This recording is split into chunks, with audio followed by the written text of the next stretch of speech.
کا کام کرنا ہے، دین کی محنت کرنا ہے، یہ ہمت والوں کا کام ہے۔ قرآن نے اس کو بیان کیا ہے کہ یہ مردوں کا کام ہے۔ مردوں سے مراد یہ ہمت والوں کا کام ہے، یہ بزدلوں کا کام نہیں۔ بزدل جو حق بول نہ سکے، حق کہہ نہ سکے، حق سن نہ سکے، تو یہ بزدلوں کا کام نہیں، یہ مردوں کا کام ہے، ہمت والوں کا کام ہے۔ اسی لیے انبیاء علیہ السلام اپنی دعوت کے ساتھ تنہا آئے، اکثر تنہا، اور پوری قوم مقابلے پر ہے، پورا ملک، پورا علاقہ، پوری قوم مقابلے پر ہے، اور ان کے پاس نہ فوج ہے نہ ہتھیار ہے، نہ لوگ ہیں، اکیلے ہیں، لیکن حق کی آواز اکیلے لگائی اپنے قوم کے سامنے، اپنے رشتہ داروں کے سامنے، اپنے باپ کے سامنے، اپنے بیٹوں کے سامنے حق کی آواز اکیلے لگائی، خود جمے اور دوسروں کو بھی جمایا، خود اپنے بھی جمے اور دوسروں کو بھی جمایا۔ اس کو کہا ہے کہ یہ عزیمت والوں کا کام ہے، رخصت والوں کا کام نہیں، ہاں یہ عزیمت والوں کا کام ہے۔ حق کو حق کہنا اور حق کو پہنچانا، اور حق کے پہنچانے میں جو تکالیف آ رہے اس کو جھیلنا، اس کو برداشت کرنا، یہ عزیمت والوں کا کام ہے۔ تمام انبیاء علیہ السلام ستائے گئے، ان کو تکلیفیں پہنچائی گئی، لیکن حق کے کہنے میں انہوں نے کسی کی پرواہ نہیں کی۔ بعض انبیاء علیہ السلام آرے سے چیر دیے گئے حق کہنے کی وجہ سے، آرے سے چیر دیے گئے، لیکن انہوں نے حق کہنا نہیں چھوڑا، جان دے دی، حق کہنا نہیں چھوڑا۔ سیدنا عیسیٰ علیہ السلام کو سولی پر لٹکا دیے، اللہ ان کو اٹھا لیا اللہ نے، لیکن ان لوگوں نے ایسا کیا، سولی پر لٹکانے کا جو تختہ تھا تلے، وہ بھی انہیں کو اٹھانے اور ڈھونے کو کہا کہ تم ہی لے کے چلو، کمزور ہو گئے تھے، ہاتھوں پیروں میں کیلیں ٹھوک دی گئی تھی، لیکن حق کہنے میں اور حق سنانے میں، حق پر چلنے میں کسی ملامت کرنے والے کی ملامت کی پرواہ نہیں کی۔ مرد تو مرد، عورتیں بھی ایسی تھیں، آسیہ رضی اللہ تعالیٰ عنہ فرعون کی بیوی حق کہتے کہتے دنیا سے چلی گئی، حالانکہ ان کے ہاتھ پیروں میں بھی کیل ٹھوک دیا گیا، لیکن حق کہنے میں اور حق سننے میں کسی سے مصالحت نہیں۔ صحابیات میں بھی ایسی خاتون گزرے ہیں جنہوں نے حق کے لیے جان دے دی، حق کے لیے جان دے دی۔ صحابیہ ہیں جن کی پہلی شہادت اسلام میں حق کہتی رہی، حتیٰ کہ ان کو شہید کر دیا گیا۔ ایمان لانے میں پہل کرنے والی عورت ہے، شہادت دینے میں بھی پہل کرنے والی عورت ہے، مرد بعد میں ہے۔ سب سے پہلے ایمان لائی حضرت خدیجہ رضی اللہ تعالیٰ عنہ، یہ حضرت ابوبکر سے بھی پہلے ایمان لائے، حضرت ابوبکر کا ایمان بعد میں، حضرت خدیجہ کا ایمان پہلے۔ حضرت خدیجہ رضی اللہ تعالیٰ عنہ نے اس وقت نبی صلی اللہ علیہ وسلم کا ساتھ دیا، اس وقت کوئی دیکھنے والا سننے والا نہیں ہے، جان سے بھی اور مال سے بھی اپنا سارا مال لگا دیا، اپنی زندگی لگا دی، اور دنیا سے اس حال میں گئی ہے کہ مرتے وقت تن پر صحیح کپڑا نہیں تھا، اس حال میں گئی۔ حضور صلی اللہ علیہ وسلم اس حال میں ان کو دیکھ کر رو دیے، وہ کہنے لگے آپ مت روئیے، میں اپنے اللہ سے اس پر راضی ہوں، میں اپنے اللہ سے اس پر راضی ہوں، مت روئیے۔ اللہ تبارک و تعالیٰ کا سلام ان کو آیا، حضرت خدیجہ کو اللہ کا سلام آیا۔ کس بنیاد پر؟ ہم حق کا ساتھ دیں گے چاہے سب مخالف ہو، ہم حق کا ساتھ دیں گے چاہے سب مخالف ہو، سب مقابلے پر آ جائیں لیکن ہم حق کا ساتھ دیں گے اور حق بولیں گے، حق سنیں گے۔ صحابہ کرام رضوان اللہ عنہم کی قربانیاں ہیں حق کو پھیلانے میں اور حق کو بولنے میں، اس لیے قرآن نے کہا کہ یہ ہمت والوں کا کام۔ ایک بزرگ سے کسی نے پوچھا اللہ سے کیا مانگو؟ کہا مانگ سکو تو ہمت مانگو، مانگ سکو تو ہمت مانگو۔ دنیا میں جب بھی کوئی دین کا کام ہوتا ہے وہ ہمت کے ساتھ ہوتا ہے، بزدلوں سے کوئی کام نہیں ہوتا، ڈرپوک لوگوں سے کوئی کام نہیں ہوتا، بلکہ ہمت والوں سے کام ہوتا ہے۔ ہمت والے لبیک کہتے ہیں تو اللہ تعالیٰ پیچھے سے ان کی مدد کرتے ہیں، ان کی مدد کرتے ہیں۔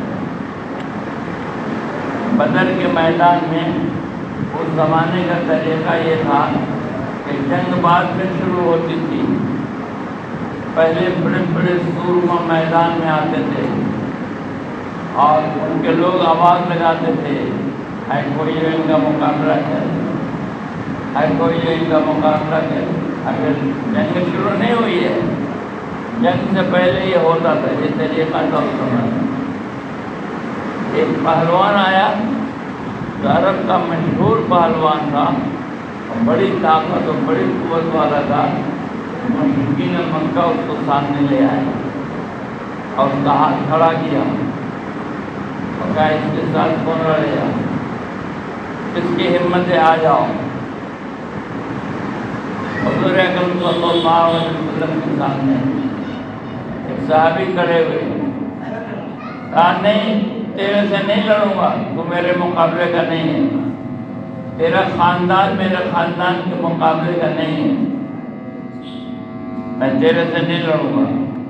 حضور نے دوسرے کو کھڑا کیا، کہا اس سے بھی نہیں لڑوں گا، یہ ہمارے معیار کا نہیں ہے۔ پھر حضور نے تیسرے کو کھڑا کیا، حضرت علی رضی اللہ تعالیٰ عنہ حضور کے داماد ہیں، کم عمر ہے اور پہاڑ کی طرح ہے، کہا ہاں اس سے لڑ سکتا ہوں، یہ میرے خاندان کا ہے، میرے نسب کا ہے، میرے مقابلے کا ہے۔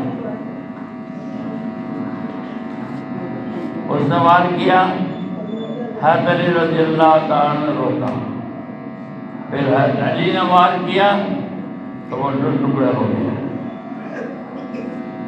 حالانکہ اس کے مقابلے میں طاقت قوت میں بھی کم تھے اور اس کے مقابلے میں عمر میں بھی کم تھے، بہت چھوٹے تھے۔ حضور اکرم صلی اللہ علیہ وسلم کا کلیجہ کیا کہہ رہا ہوگا کہ بیٹی فاطمہ کا شوہر ہے اور میدان میں کھڑا ہے، پتہ نہیں کیا ہوگا۔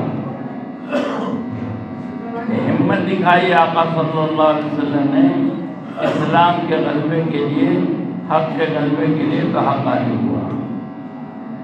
دین کا کام جب بھی ہوا ہے کسی علاقے میں تو وہ ہمت سے ہوا ہے، مردانگی سے ہوا ہے۔ دین کا کام بزدلوں سے نہیں ہوتا ہے، بزدلوں سے مساجد نہیں بنتی، بزدلوں سے مدارس نہیں بنتی، بزدلوں سے دین نہیں پھیلتا۔ دین تو ہمت والوں سے پھیلتا ہے۔ آپ نے واقعات سنے ہوں گے اپنے علاقے میں بھی کہ کیسے کیسے ہمت والے تھے اور جنہوں نے کام کیا تو دین پھیلا اور دین ہر گھر میں پہنچا، ہر جگہ پہنچا۔ اس لیے میرے بھائیوں دوستوں، جان چرانے والے، مال چرانے والے، اپنے آپ کو بچانے والے، حالات آ جائیں گے، تنگی آ جائے گی، فاقہ آ جائے گا، ہمارے ساتھ یہ ہو جائے گا، ہمارے ساتھ وہ ہو جائے گا، تو ڈرنے والے ان سے دین کا کام اللہ نہیں دیتا ہے۔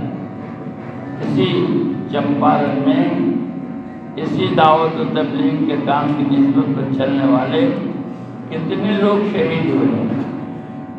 ان کے قبروں میں جا کے دیکھیں کہ کیا نور ہے ان کے ساتھ، ان کے قبروں میں۔ اسی چمپارن میں چلتے چلتے جیپ الٹ گئی اور قاری صاحب شہید ہو گئے۔ اس زمانے میں ان کی شہادت ہے، اسی ضلع کے وہ شہید ہوئے۔ تو کتنے لوگ، کتنوں نے شہادت کا جام پیا اس دعوت کی محنت کو کرتے کرتے، جہاں گئے وہاں سینہ سفر ہوئے۔ اسی چمپارن میں پہلے ایک ہی ضلع تھا، خالد سیف اللہ صاحب کے بھائی مولانا جو دارالعلوم کے فاضل تھے اور بڑے اللہ والے تھے، وہ جماعت میں نکلے اور بھوپال کے پاس ٹرین سے اتر کر استنجے کے لیے گئے اور ٹرین ان کے جسم پر چڑھ گئی اور وہ کٹ گئے، اسی چمپارن شہید ہو گئے۔ ان کے بچے ہیں، ابھی ان کے بچے ہیں۔ تو ہزاروں شہادتیں ہوئی ہیں جس کو گنوایا نہیں جا سکتا ہے۔ تو ہمت والوں نے کام کیا تو ہم تک، آپ تک دین پہنچا۔ اگر ہمت والے کام نہیں کیے ہوتے تو ہم تک اور آپ تک دین نہیں پہنچتا، ہم اور ہماری نسلیں کلمے تک سے محروم ہوتی، کلمے تک سے۔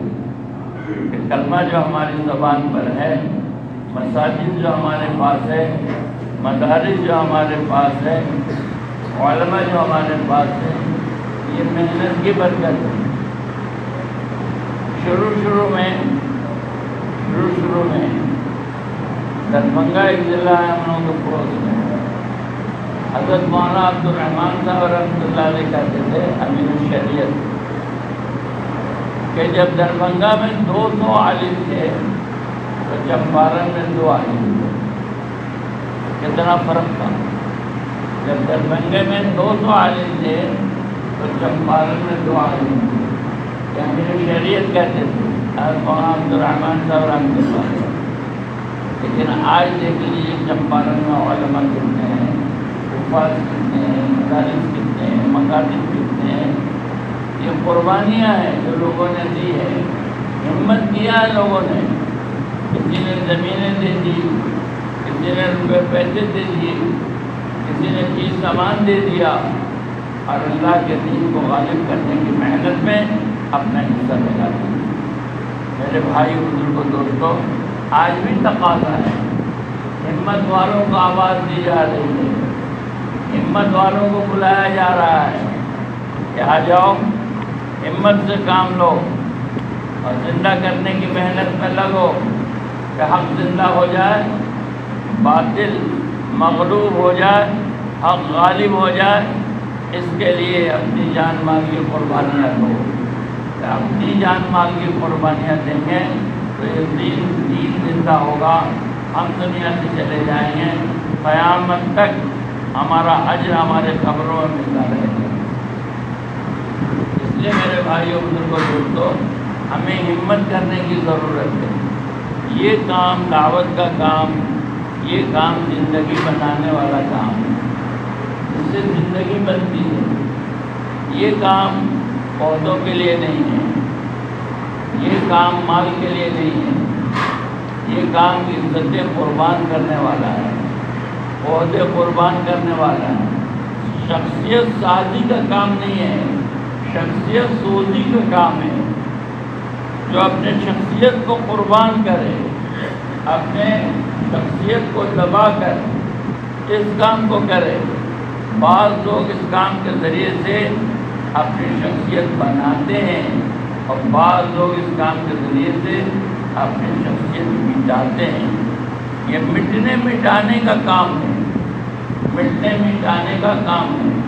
تو جن لوگوں نے اپنے آپ کو مٹایا اور اپنے آپ کو قربان کیا، تو اللہ تبارک و تعالیٰ نے ان کو آگے بڑھایا اور ان سے کام لیا۔ یہ دعوت کا کام زندگی بنانے کا کام ہے۔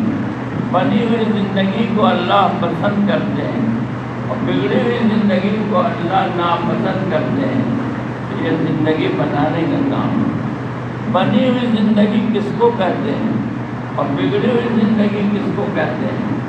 بنی ہوئی زندگی وہ ہے جس میں فرائض کا اہتمام کم سے کم درجے میں، کم سے کم درجے میں بنی ہوئی زندگی وہ زندگی کو کہتے ہیں جس میں فرائض کا اہتمام ہو اور حرام کی ہوئی چیزوں سے بچتا ہو، اور دھیمے دھیمے سنتوں کو پسند کرتا ہو اور اپنی زندگی میں سنت کو لاتا ہو، سنت کے مطابق زندگی گزارنے کی کوشش کرتا ہو۔ تو یہ بنی ہوئی زندگی والا آدمی۔ بگڑی ہوئی زندگی وہ ہے جو فرائض کا پابند نہیں ہے، بلکہ فرائض کو ترک کرتا ہے، حرام میں کثرت سے مبتلا ہے، سنت کے مطابق اس کی صبح شام کی زندگی نہیں ہے، سنتوں کو پامال کرنے والا ہے اور سنتوں کو توڑنے والا ہے۔ یہ لکھا ہے کتابوں میں کہ تمہارے نبی کی سنتیں سراسر ہدایت ہیں، تمہارے نبی کی سنتیں سراسر ہدایت ہیں، سن لو۔ اگر اپنے نبی کی سنت چھوڑ دو گے تو گمراہ ہو جاؤ گے، اگر اپنے نبی کی سنت چھوڑ دو گے تو گمراہ ہو جاؤ گے۔ اور سنت صرف وہ نہیں ہے جو ہم اور آپ جانتے ہیں موٹا موٹی، یا جماعت میں جا کے سنتے ہیں، کھانے کی سنت، سونے کی سنت، مسواک کی سنت، یہ تھوڑی تھوڑی چیزیں جو جماعت میں سیکھتے ہیں وہ بھی سنت ہے، اور ایک ایک سنت میں اتنا نور ہے جتنا ساتوں زمین آسمان میں نور نہیں ہے۔ لیکن یہ جو بنیادی ابتدائی سنتیں ہیں یہ شوق پیدا کرنے کے لیے ہے، عادت ڈالنے کے لیے ہے، ورنہ سنتوں تو تمام عبادات کا سنت ہے۔ عبادات کی سنتیں الگ ہیں، معاملات کی سنتیں بھی ہیں، معاشرت کی سنتیں بھی ہیں، اخلاق کی سنتیں بھی ہیں، پوری زندگی کے آداب ہیں۔ جب پوری زندگی کے آداب کو دیکھیں گے اور پوری زندگی کے آداب کو پڑھیں گے اور معلوم کریں گے تو پتہ چلے گا کہ ابھی تو ہم صحیح معنوں میں مسلمان ہوئے ہی نہیں، ابھی تو ہم صحیح معنوں میں مسلمان ہوئے ہی نہیں۔ آداب المعاشرہ ایک کتاب ہے تھانوی رحمۃ اللہ علیہ کی، اس میں معاشرت کے بارے میں لکھا ہے کہ معاشرت کیسی صاف و ستھری ہونی چاہیے۔ پڑھنے کے بعد معلوم ہوتا ہے کہ ہم اب ایماندار ہیں۔ معاشرت کی سنتیں ہمارے معاشرے میں، ہمارے گھر میں ہے ہی نہیں، گھریلو زندگی کی سنتیں ہے ہی نہیں، معاشرتی زندگی کی سنتیں ہے ہی نہیں، معاملات کی سنتیں ہے ہی نہیں۔ سنت کے مطابق ہم زندگی گزاریں، اگر سنت سے دور ہو جاؤ گے تو گمراہ ہو جاؤ گے۔ اسی لیے وہی آدمی اللہ کا محبوب ہے، اور وہی آدمی اللہ کا پیارا ہے، اور وہی زمین پر سب سے بڑا ولی ہے جس کی زندگی میں اتباع سنت ہے۔ اس سے بڑا کوئی ولی نہیں ہے، اس سے بڑا کوئی بزرگ نہیں ہے جس کی زندگی میں اتباع سنت ہے۔ سنتوں کو جاننا، علماء کرام سے سننا اور سیکھنا کہ اس کام کی سنت کیا ہے اور اس کام کو سنت کے مطابق کرنا۔ ایک بزرگ بہت بیمار تھے، ان کے خادم ان کو وضو کرا رہے تھے، وضو کرتے کرتے کراتے کراتے خادم بھول گئے داڑھی کا خلال کرنا، یہ آداب میں سے ہے، ایسے الٹے ہاتھ سے ایسے خلال کیا جاتا ہے۔ اور بزرگ نے اس حال میں مریض ہے اور وضو کر رہے ہیں، خادم کا ہاتھ پکڑا، اپنے داڑھی میں لگایا اور رو نکل گئی۔ مرتے مرتے سنت تو سنت ہے، آداب کو بھی نہیں چھوڑا، مرتے مرتے آداب کو بھی نہیں چھوڑا۔ تو جو آداب کو چھوڑتا ہے اس کو سنت چھوڑنے کی ہمت ہو جاتی ہے، اور جو سنتوں کو چھوڑتا ہے اس سے فرض چھوڑنے کی ہمت ہو جاتی ہے، اور جو فرض کو چھوڑتا ہے اس کے ایمان میں خطرہ پیدا ہو جاتا ہے۔ اس لیے میرے بھائیوں بزرگوں دوستوں، فرائض کا اہتمام کرنا اور حرام سے بچنا اور سنت کے مطابق اپنی زندگی کو لانا، یہ دعوت کا اولین مضمون ہے، اور دعوت سے یہی چاہا جا رہا ہے۔ تبلیغ تبلیغ تبلیغ کہنے سے کچھ نہیں ہوتا ہے، بلکہ زندگی میں ہونا چاہیے۔ تو زندگی میں ہونے کے لیے یہی ہے کہ ہم فرائض کے پابند ہوں، حرام کی ہوئی چیزوں سے بچ رہے ہوں۔ آج ہمارے معاشرے میں ہم اکثر فرائض کے تارک ہیں، 80% لوگ فرائض کے تارک ہیں، 80% لوگ مسجد میں نہیں آتے ہیں، نماز نہیں پڑھتے ہیں، 80% لوگ فرائض کے تارک ہیں، اور 80% لوگ محرمات کا ارتکاب کر رہے ہیں۔ حرام یہی نہیں ہے کہ کوئی شراب پی لے، حرام یہی نہیں ہے کہ کوئی چوری کر لے، حرام یہی نہیں ہے، بلکہ ہر جگہ آپ کو محرمات ملیں گے، ناپنے اور تولنے میں محرمات ملیں گے، دینے اور لینے میں محرمات ملیں گے، وعدوں کو پورا کرنے میں محرمات ملیں گے، چیزوں کے بائع اور شرع میں محرمات ملیں گے۔ جب ہم علماء کی مجلس میں بیٹھیں گے اور علماء سے پوچھیں گے کہ اس میں حرام کیا اور حلال کیا ہے، تو ہمیں معلوم ہوگا کہ حرام یہ ہے اور حلال یہ ہے۔ کھیتی کرنے والے اپنے کھیت کو جوتنے کے لیے جب جاتے ہیں تو آر اور ڈنار کو کاٹ کے پتلا کر دیتے ہیں، ادھر والے بھی کاٹ لیے اور ادھر والے بھی کاٹ لیے اور ڈنار پتلا ہو گیا۔ اب آدمی اس پر چلا اور پھسل کے گرا اور اس کا ہاتھ ٹوٹ گیا، پیر ٹوٹ گیا، یہ کس کے کھاتے میں لکھا جائے؟ کس کے کھاتے میں؟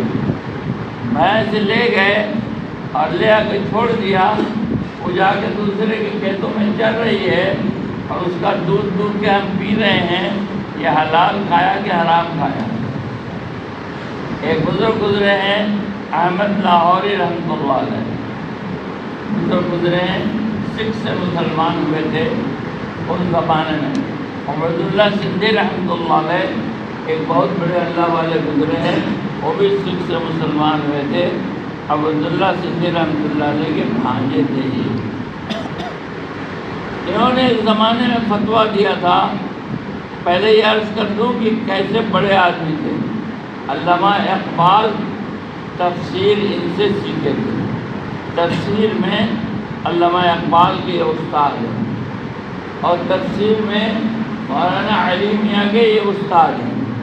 اتنے بڑے آدمی ایک زمانے میں فتویٰ دیا تھا کہ لاہور کے بھینسوں کا دودھ ٹھیک نہیں ہے کھانا، یہ وہ کھاتے نہیں تھے بھینسوں کا دودھ، کہ یہ حرام ہے، کہ یہ مسلمان گوجر والے یہ رات کو اپنے بھینسے لوگوں کے کھیتوں میں ڈال دیتے تھے اور فجر سے پہلے ان کو پکڑ کے لاتے تھے اور ان کو دودھ لیتے تھے۔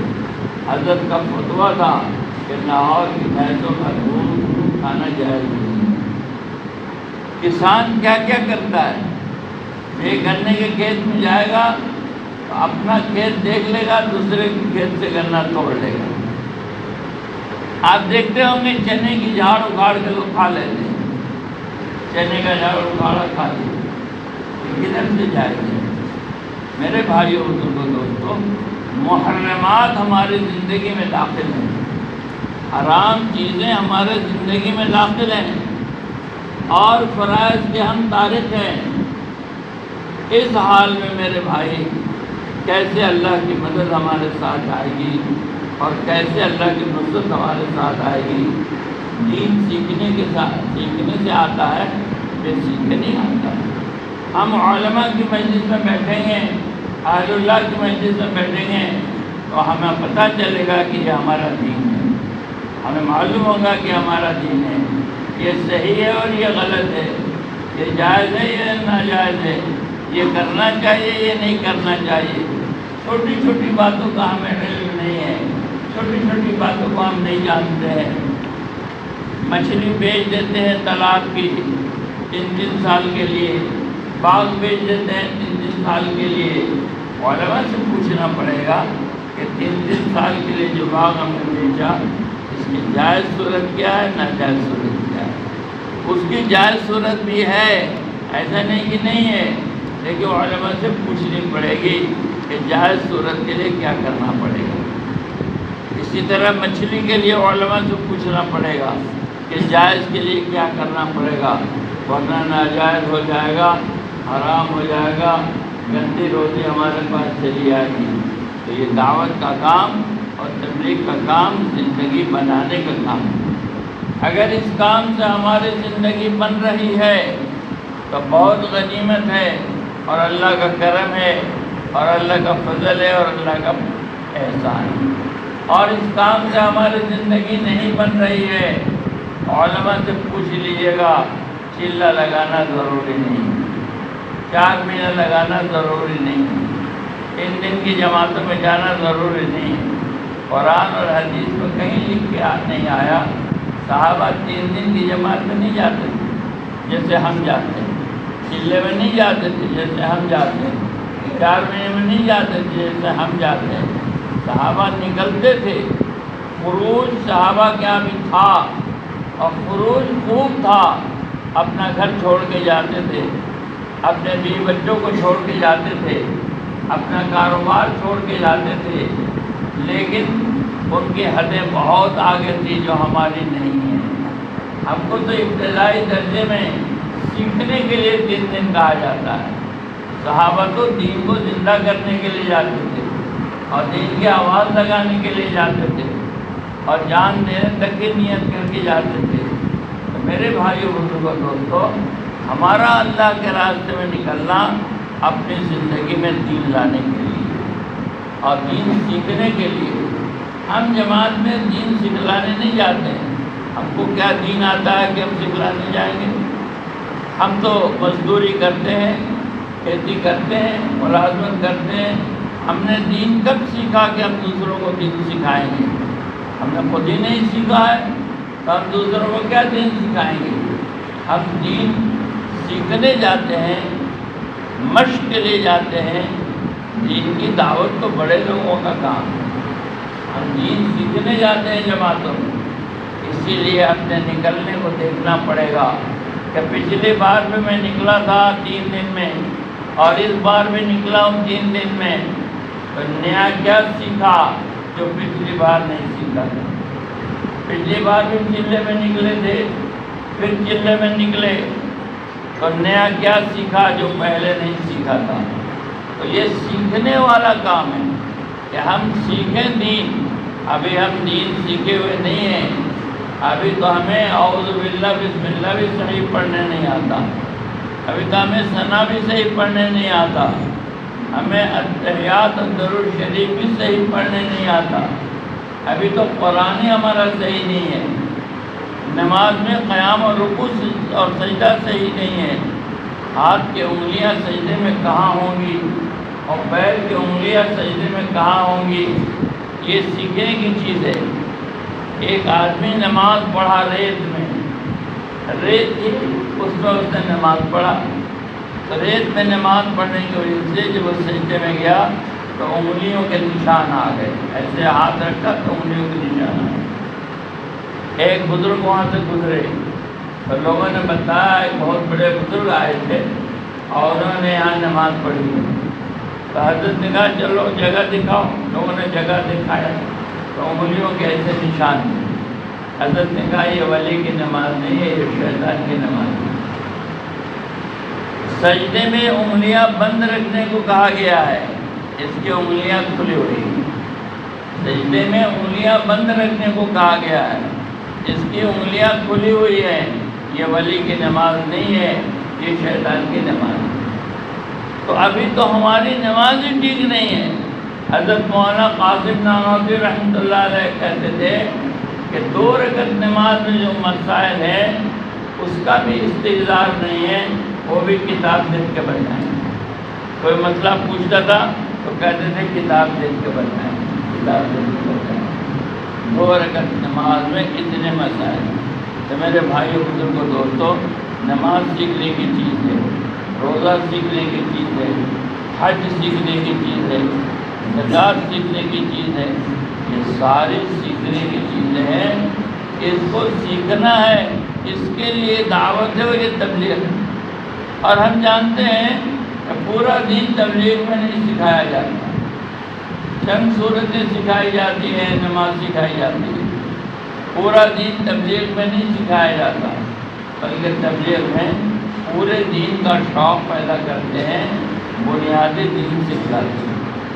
40 دن میں پورا دین کوئی نہیں سیکھ سکتا، 4 مہینے میں پورا دین کوئی نہیں سیکھ سکتا، تو بنیادی دین سکھلاتے ہیں اور پورے دین کا شوق دلاتے ہیں۔ اور آخر میں یہ کہتے ہیں، مولانا الیاس صاحب رحمۃ اللہ علیہ کہتے تھے، آخر میں یہ کہتے تھے کہ جب اپنے گاؤں میں بستی میں واپس جاؤ تو مقامی علماء سے اپنے دین کی تکمیل کرو۔ دین جو ادھورا رہ گیا، نماز ہم نے سیکھی لیکن ادھوری سیکھی، چلا پورا ہو گیا واپس آ گئے۔ قرآن سیکھی ہم نے لیکن ادھوری سیکھی، چلا پورا ہو گیا واپس آ گئے۔ تو اب جب ادھورا سیکھ کر آئے ہیں تو جو آدھا باقی ہے اس کو مقامی علماء سے سیکھیں، اپنے مسجد کے امام صاحب سے سیکھیں، اپنے مکتب و مدرسے کے مولانا سے سیکھیں، جا کے کہیں کہ حضرت میں جماعت میں گیا تھا، میں نے سیکھا تو ہے لیکن جو سیکھا ہے آپ اس کو دیکھ لیجئے، صحیح سیکھا ہے کہ غلط سیکھا ہے۔ اگر غلط سیکھا ہے تو اس کو صحیح کر لیجیے، اگر صحیح سیکھا ہے تو بہت اچھی بات ہے، جو رہ گیا وہ سیکھ لیجیے۔ ایسے جماعت میں حج کا دین نہیں سکھلاتے، قربانی کا دین نہیں سکھلاتے، زکوٰۃ کا دین نہیں سکھلاتے، روزے کے مسئلے مسائل نہیں بتاتے ہیں۔ اس سے پہلے کہ رمضان آئے ہم علماء سے رمضان کا دین سیکھیں، اس سے پہلے کہ حج میں جائیں ہم علماء سے حج کا دین سیکھ لیں، اس سے پہلے کہ ہم زکوٰۃ نکالیں زکوٰۃ کا دین سیکھ لیں کہ زکوٰۃ کیسے نکالی جاتی ہے۔ تو میرے بھائی، دین سیکھنے کی چیز ہے، ہمیں دین سیکھنا پڑے گا۔ ہم دین سیکھیں گے تو اللہ تعالیٰ کے وعدے دین پر ہیں، اللہ تعالیٰ کے وعدے دین پر ہیں۔ علماء سے ہمارا کوئی جوڑ ہی نہیں ہے، ہم ایک طرف پورب ہیں، علماء پچھم ہیں، کوئی جوڑ نہیں۔ اگر علماء سے ہمارا جوڑ ہے تو اتنا جوڑ ہے کہ مولانا صاحب آئیے بیٹھیے چائے پی لیجیے بسکٹ کھا لیجیے، سلام کیا مصافحہ کیا، اتنا جوڑ ہے۔ اس جوڑ سے کام نہیں چلے گا، علماء سے اتنا جوڑ ہونا چاہیے کہ ہمیں علماء سے کہنا چاہیے حضرت ہم کو دین سکھلا دیجیے، حضرت ہم کو دین سکھلا دیجیے۔ اور ایک بات یاد رکھیے، بہت اہم بات ہے، یاد رکھیے، جب علماء کے پاس کوئی جائے گا اور کہے گا حضرت ہم کو دین سکھلا دیجیے، تو اب دین سکھلانا ان پر واجب ہو جائے گا۔ اب یہ نہیں چلے گا کہ ابھی مجھے فرصت نہیں ہے پھر آنا، ابھی مجھے فرصت نہیں ہے پھر آنا، یہ نہیں چلے گا۔ بلکہ کوئی آیا کہ حضرت مجھے دین سکھلا دیجیے، تو علماء پر واجب ہو جائے گا کہ وہ دین سکھلاویں اور اس کے لیے وقت نکالیں۔ علماء کے پاس دین سیکھنے نہیں جانا، ہم اللہ کے عقاب میں آئیں گے اور ہم اللہ کی پکڑ میں آئیں گے۔ اور اگر علماء کے پاس ہم گئے اور انہوں نے ہم کو دین نہیں سکھلایا تو وہ اللہ کی پکڑ میں ہیں۔ ہمارے ذمے جا کے پوچھنا ہے اور ان کے ذمے سکھلانا ہے۔ حضرت مولانا الیاس صاحب رحمۃ اللہ علیہ نے ایک مرتبہ میواتی آئے ہوئے تھے کچھ، ان کو بھیج دیا حضرت مفتی کفایت اللہ صاحب رحمۃ اللہ علیہ کے پاس۔ حضرت مفتی کفایت اللہ صاحب علماء جانتے ہیں کتنے بڑے عالم تھے، کتنے بڑے آدمی تھے، یہ ہندوستان کے مفتی اعظم تھے اپنے زمانے میں۔ ان کے پاس مولانا الیاس صاحب نے بھیجا، دونوں ایک ہی پیر کے مرید ہیں، حضرت سہارنپوری رحمۃ اللہ علیہ، اور دونوں انہیں کے خلیفہ ہیں۔ تو مولانا الیاس صاحب نے بھیجا، دونوں دلی میں رہتے تھے، میواتی کو، جاؤ حضرت سے کہنا مجھے کلمہ سکھا دو۔ میواتی بیچارے بھی پڑھے، ان کو کیا پتہ، وہ سیدھے چلے گئے۔ کیسے آئے کہا حضرت سے بات کرنی ہے۔ کیا بات کرنی ہے؟ حضرت ہم کو کلمہ سکھا۔ حضرت بہت مصروف آدمی تھے، حضرت مفتی بھی تھے، فتاویٰ لکھتے تھے، آزادی کی جو جنگ ہو رہی تھی اس میں بھی تھے، مدرسہ بھی آپ کا تھا، خانقاہ بھی آپ کی تھی، تو بہت مصروف زندگی تھی۔ اب یہ جاہل لوگ آ گئے، ہم کو کلمہ سکھا دو، تو حضرت کو الجھن ہوئی۔ آپ نے کہا کون آ گئے، بھگاؤ ان کو یہاں سے۔ تو خادم لوگوں نے بھگا دیا، چلے گئے۔ وہاں الیاس نے پوچھا کیا ہوا کہ بھگا دیا؟ تو کوئی بات نہیں، پھر جاؤ۔ پھر آئے، پھر آ کے کہا حضرت مجھے کلمہ سکھا دو۔ تو حضرت نے کہا پھر آ گئے، کہاں سے آ گئے، ان کو بھگاؤ۔ پھر بھگا دیا، ڈانٹا۔ پھر تیسری مرتبہ ایسے کہا پھر جاؤ۔ تو میواتیوں نے کہا آپ تو ماریں گے، کہا ماریں گے تو مار کھا لینا لیکن چلے جاؤ۔ اب پھر گئے، یہی کہا کیسے آئے کہ حضرت کلمہ سکھا دو۔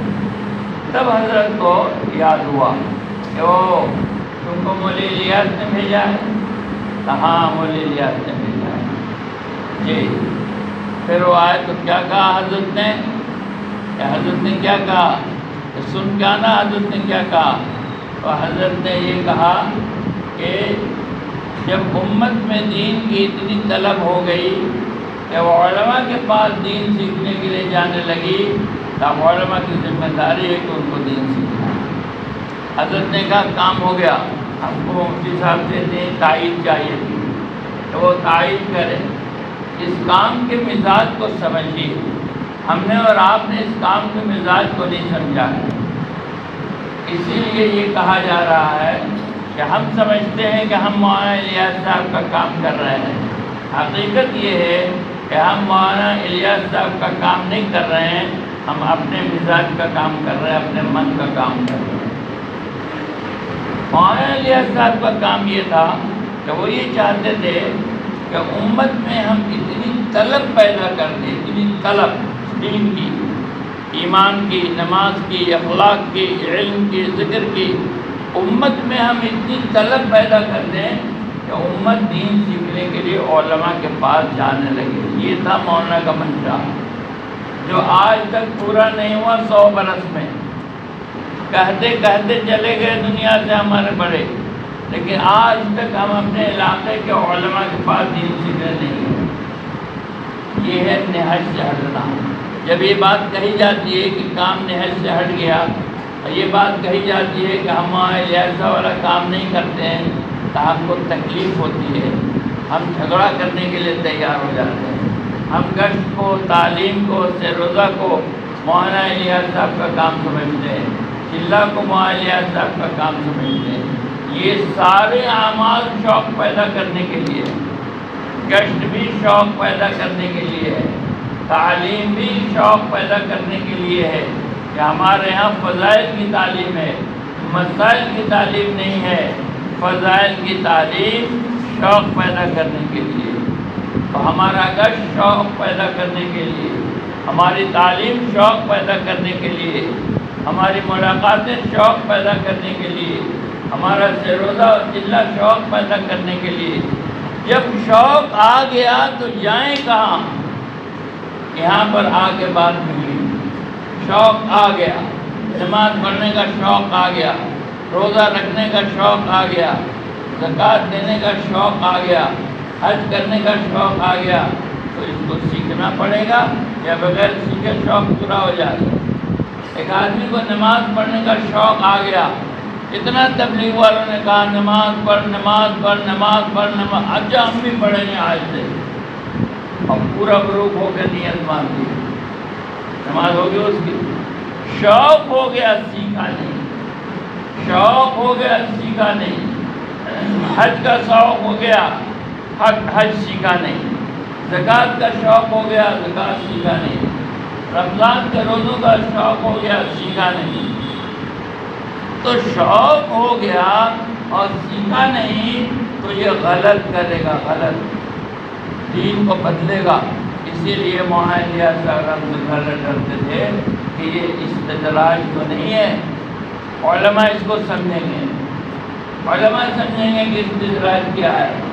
آخر زمانے میں معاہدہ زاروں قطار روتے تھے کس بات پر کہ کہیں ہم نے کوئی غلط کام تو شروع نہیں کر دیا، اگر ہم نے کوئی غلط کام شروع کر دیا اور غلط چیز زندہ ہو گئی تو کل قیامت میں میرا کیا ہو۔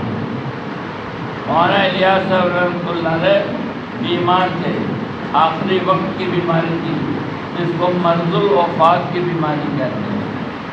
حضرت مولانا شفیع صاحب رحمۃ اللہ علیہ جن کا معروف القرآن ہے، حضرت مولانا شفیع صاحب رحمۃ اللہ علیہ اپنے بیٹے کے ساتھ ملنے کے لیے دلی گئے، مولانا الیاس صاحب کی عیادت کے لیے دلی گئے تو بیمار ہے، چلو عیادت۔ وہاں پہنچے تو خادم نے کہا کہ حضرت بیمار ہے اور ڈاکٹروں نے ملنے سے منع کیا۔ تو حضرت مولانا شفیع صاحب رحمۃ اللہ علیہ لوٹ گئے، نظامالدین سے نکل کے تھوڑی دور گئے تھے تو مولانا کو خبر ہو گئی کہ حضرت آئے تھے اور لوگوں نے کہا کہ بیمار ہے تو لوٹ گئے۔ تو جلدی دوڑایا ایک نوجوان کو، بلا کے لاؤ کہ بلا لیں، اور بلا کے لے آئے۔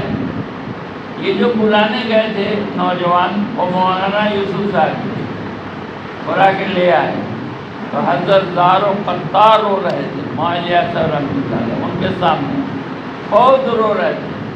تو انہوں نے مولانا شفیع صاحب نے تسلی دی کہ مت روئیے، اچھے ہو جائے گا انشاءاللہ۔ معاہدہ صاحب نے کہا آپ یہ سمجھ رہے ہیں میں اس مرض کی وجہ سے رو رہا ہوں؟ میں اس کی وجہ سے نہیں رو رہا ہوں، میں تو اس کی وجہ سے رو رہا ہوں کہ تبلیغ کا کام تیزی سے پھیل رہا ہے، تبلیغ کا کام تیزی سے پھیل رہا ہے، مجھے ڈر یہ ہے کہ استدراج نہ ہو، کوئی غلط چیز میں لے کے نہ کھڑا ہوا ہوں، کوئی غلط چیز ہم نے امت میں نہیں چلا دیا ہو تو پھر کل قیامت میں کیا ہوگا۔ تو مفتی صاحب نے تشفی دی، تسلی دی کہ جس کو استدراج ہوتا ہے اس کو کبھی بھی استدراج کا خوف نہیں ہوتا ہے۔ آپ کا خوف بتا رہا ہے کہ استدراج نہیں ہے، کہ غلط کام نہیں ہے، صحیح کام ہے، تو کام بڑھ رہا ہے۔ مولانا صاحب اس زمانے میں کہتے تھے کام بڑھ رہا ہے، اس کام میں علماء نہیں ہے، کام بڑھ رہا ہے لیکن اس کام میں علماء نہیں ہے۔ ڈر اس بات کا ہے کہ عوام اس کام کی شکل کو بگاڑ دیں، اس کام میں علماء نہیں ہے، اس لیے روتے تھے کہ یہ کام علماء کی نگرانی میں ہو، یہ کام علماء کی سرپرستی میں ہو، اور اس کام کو علماء دیکھیں، ہر کام کے نگراں اور سرپرست علماء ہے۔ یہ تبلیغ بیچاری اکیلی ہے جس کے سرپرست علماء نہیں ہے، یہ عوام کر رہی ہے۔ عوام جس کام کو کرے گی تو عوام تو کہیں بھی لے کے جائے گی، پورب کا پچھم کر دے گی، پچھم کا پورب کر دے گی۔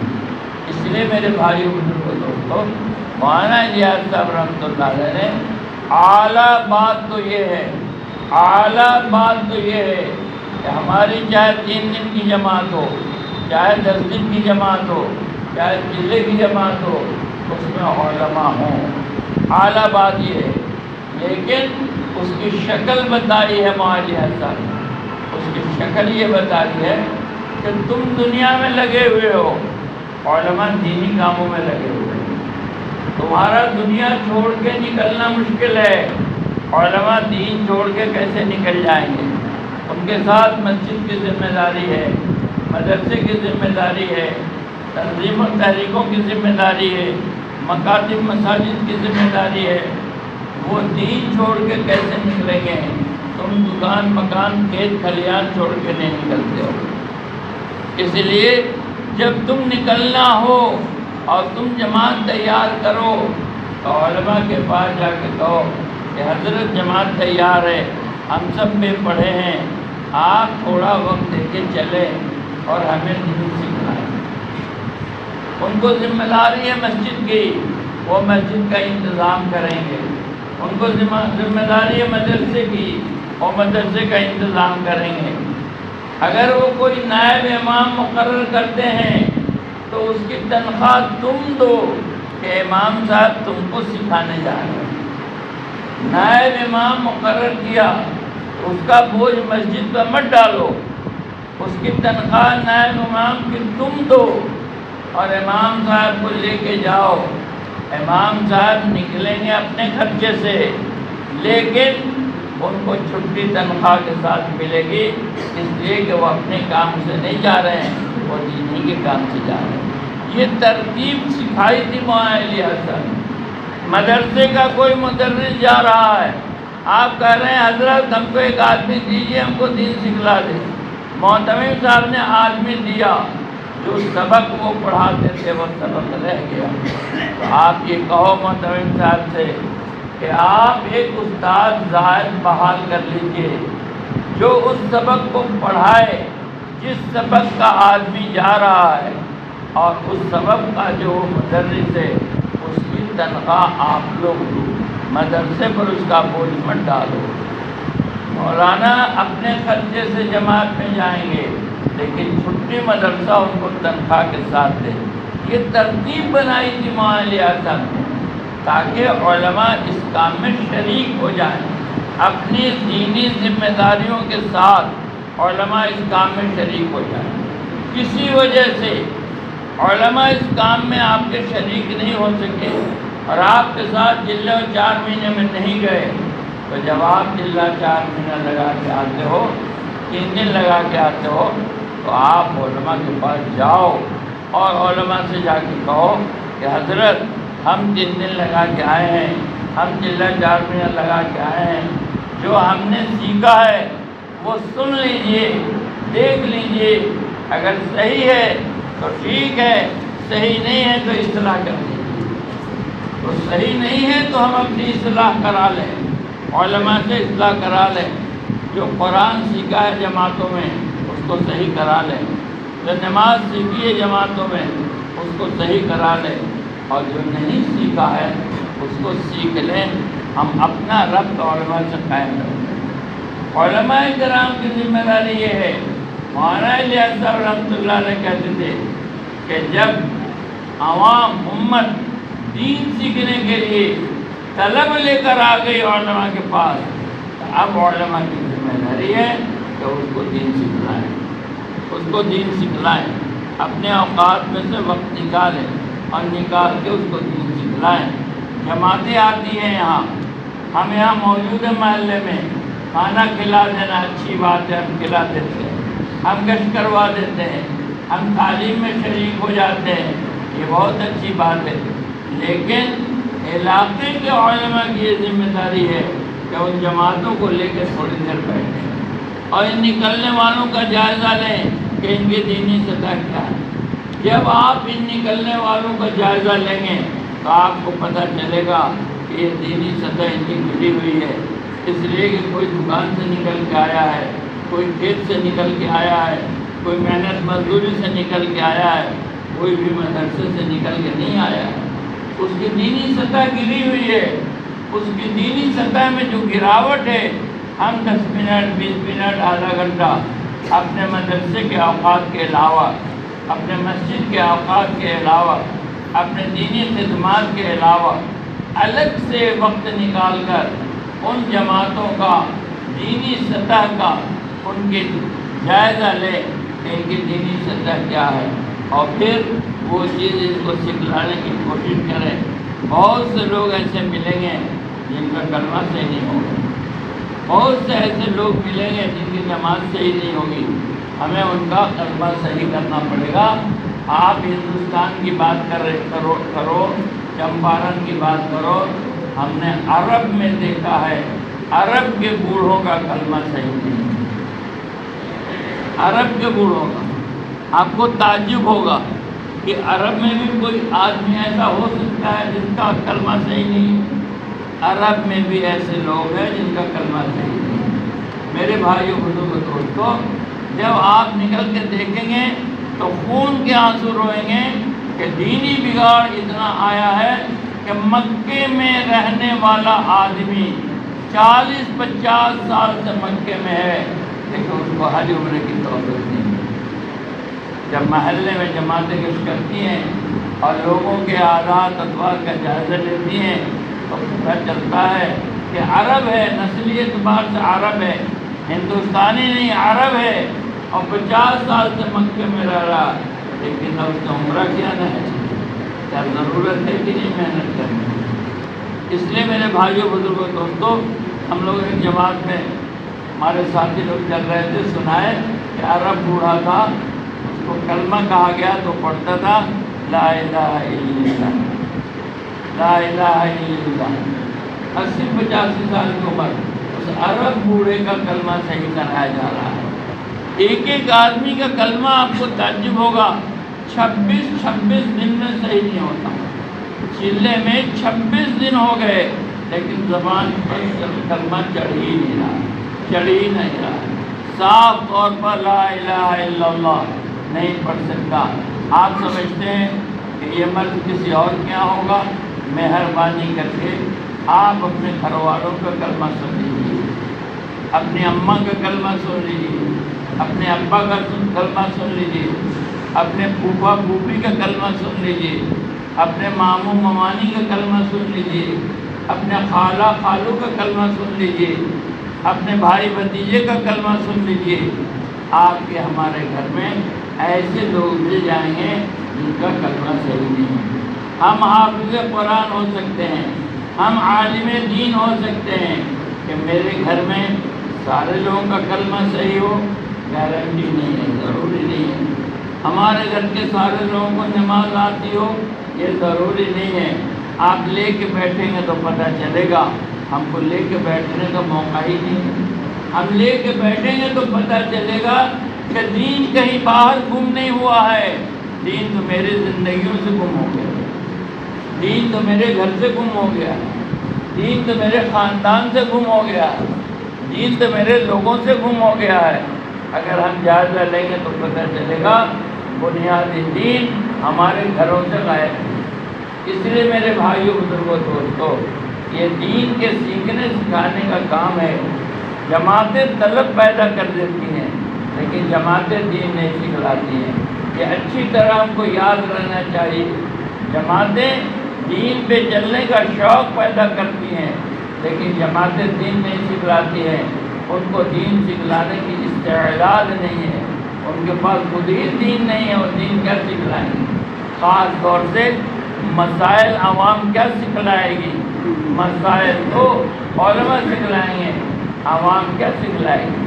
اس لیے میرے بھائیوں بزرگوں دوستوں، ہمیں فکر کرنے کی ضرورت ہے کہ دین جہاں ہم سے چھوٹ گیا وہاں اس کو پکڑنا ہے اور اپنی زندگی میں دین لانے کی مشق کرنی ہے، محنت کرنی ہے۔ کسی کا چہرہ قیامت میں خبر میں نہیں دیکھا جائے گا، کسی کی ڈگری نہیں دیکھی جائے گی، کسی کا مال نہیں دیکھا جائے گا، کسی کا وعدہ نہیں دیکھا جائے گا۔ قبر کے 3 سوالات الگ ہیں اور حشر کے 5 سوالات الگ ہیں۔ اس کی پوچھ سب سے ہوگی جو قبر کے سوالوں کا جواب دے گا اور حشر کے میدان کے سوالوں کا جواب دے گا۔